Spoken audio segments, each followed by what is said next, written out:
करती है। किसी भी छठ के दिन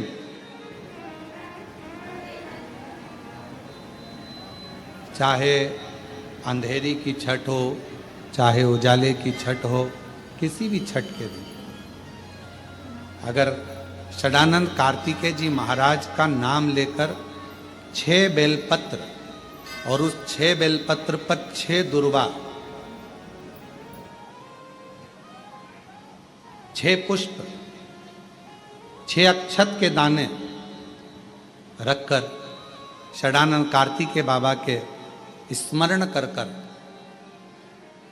शिवलिंग की जो जलाधारी है, उस जलाधारी पर जहाँ अशोक सुंदरी का स्थान है, उसी के पास में कार्तिकेय जी का स्थान है।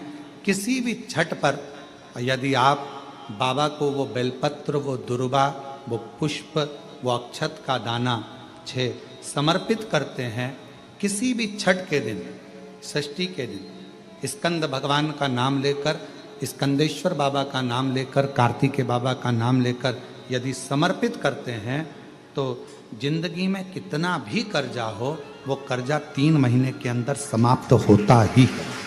कितना भी कर्जा,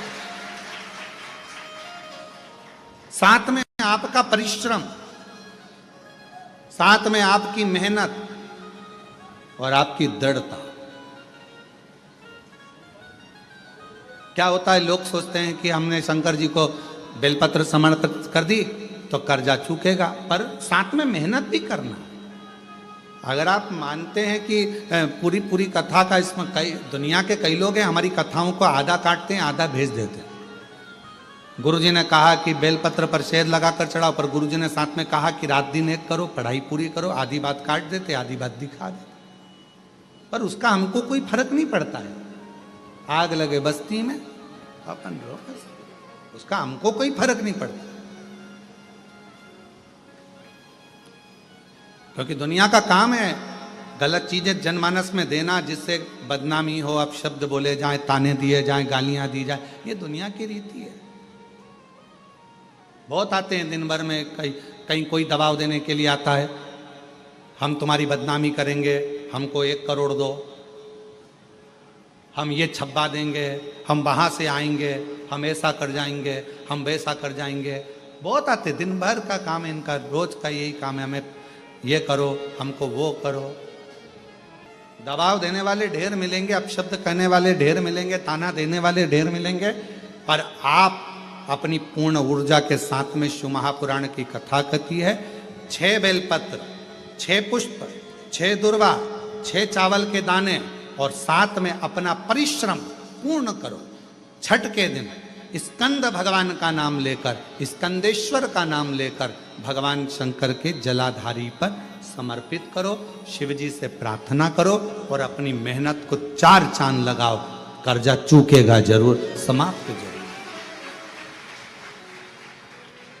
कर्जा का मतलब ये नहीं है कि आप कर्जा करे हो तो मेरे से बन नहीं रहा, मेरे प्राण छूट जाए तो अच्छा, मैं तो मर जाऊं, मैं टेंशन में हूं, मैं डिप्रेशन में हूं, बहुत परेशान हो गया, ऐसा हो गया। ना ना, दुख आता है, जब सुख आया, सुख चले गया, तो दुख आएगा तो दुख भी जाएगा, दुख भी समाप्त होगा, उसमें क्या विचार कर। ऐसा तो नहीं है कि दुख समाप्त नहीं होगा, दुख नहीं जाएगा।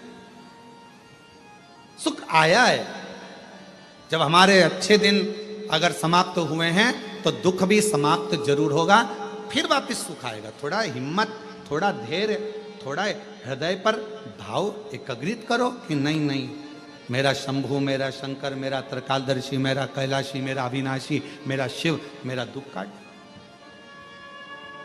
अब व्यक्ति क्या करता है कि जब दुख आता है ना तो बहुत घबरा सा जाता, बहुत घबराता, बहुत टेंशन हो जाए। गणेश जी की स्कंद षष्ठी है, स्कंद छठ होती है, षष्ठी होती है, ये भादो के पावन महीने में पूरे वर्ष कि स्कंद भगवान के अगर केवल स्कंद पुराण को भी कोई जीव श्रवण कर लेता है तो मृत्यु तो मृत्यु, जीते जी भी उसके लिए मार्ग प्रशस्त होकर एक बार वो भगवान का दर्शन भले वो किसी रूप में करे, पर मरने से पहले उसको ऐसा महसूस होता है कि मैं बैकुंठ का दर्शन कर कर आया हूं।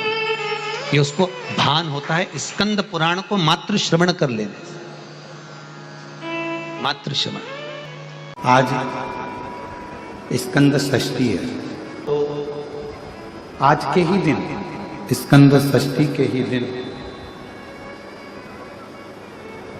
एक बेलपत्र, एक दुर्वा, एक श्वेत पुष्प, सफेद फूल, स्कंद भगवान का जो स्थान है, स्कंद भगवान का जो स्थान है, उस स्थान पर एक बेलपत्र, एक दुर्वा, एक श्वेत पुष्प चढ़ाकर जल की धार को स्कंद बाबा पे समर्पित करते हुए शिवलिंग पर अगर समर्पित किया जाता है तो कितना भी, चाहे परिवार में विवाद चल रहा हो, चाहे परिवार में विवाद चल रहा हो, चाहे रिश्तेदारों में विवाद चल रहा हो, चाहे आपस में विवाद चल रहा हो, स्कंद षष्ठी के दिन अगर जल स्कंद भगवान का नाम लेकर समर्पित किया जाता है आज के दिन, तो परिवार में वापिस प्रेम बढ़ जाता है और परिवार टूटने से बच जाता है। इतना नियम स्कंद षष्ठी का, इतना क्रम शिव महापुराण के अंतर्गत है।